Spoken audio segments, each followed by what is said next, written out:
मोजून अर्ध्या तासात बनणारे रव्याचे गुलाबजाम कसे बनवायचे ते पाहूयात. रक्षाबंधन विशेष अगदी कमी वेळेमध्ये हे बनणार आहेत.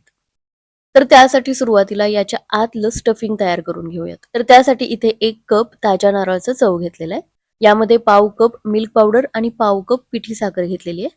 एक छोटा चमचा तूप आणि थोडीशी वेलची पूड घेऊन छान मिक्स करून घ्यायचं.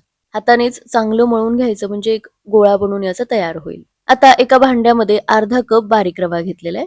यामध्ये अर्धा कप उकळून थंड झालेलं दूध घेतलं. आता हे दोन्ही चांगलं मिक्स करून घेतलं. पॅन मध्ये 1 चमचा तूप गरम करून घेतलं. यामध्ये रवा आणि दुधाचं मिश्रण काढून घेतलं. आता मंद आचेवरच सतत हलवत घट्टसर होईपर्यंत शिजवून घ्यायचे. 2 ते 3 मिनिटातच याचा असा एक गोळा बनून तयार होतो. एखाद्या परातीमध्ये काढून घ्यायचा. थंड झाल्यानंतर थोडासा तुपाचा हात घेऊन मळून घ्यायचं. तर हे पहा साधारण इतकं हे मऊ आपल्याला करून घ्यायचंय. आता पुन्हा थोडासा तुपाचा हात घ्यायचा. छोटे छोटे गोळे करून घ्यायचे. आपण मोदकाची पारी बनवतो त्या पद्धतीने स्टफिंग करण्यासाठी याची सुद्धा वाटी बनवून घ्यायची. आता जे स्टफिंग बनवलेलं होतं त्याचे छोटे छोटे गोळे घेऊन यामध्ये स्टफ करून घ्यायचे. व्यवस्थित हे पॅक करून घ्यायचं. या पद्धतीने गुलाबजाम सारखा गोळा बनवून घ्यायचा. तर हे पहा या पद्धतीने सगळे गुलाबजाम करून घेतलेले. आता रक्षाबंधन नंतर आपला गणेश उत्सव सुद्धा चालू होतोय. गौराईसाठी भरपूर प्रकारचे दागिने आपल्याकडे उपलब्ध आहेत. तुम्हाला हवा तसा सेट कस्टमाइज सुद्धा करून घेऊ शकता. स्क्रीनवर नंबर दिलेला आहे. स्क्रीनशॉट घेऊन ऑर्डर करू शकता. आता हे गुलाबजाम तळून घेण्यासाठी तेल चांगलं कडकडीत गरम करून घ्यायचं. एकदा हे गुलाबजाम तेलामध्ये टाकले की मंद आचेवरच तळून घ्यायचे. असा रंग आला, तेलातले बुडबुडे पूर्णपणे कमी आले की काढून घ्यायचे.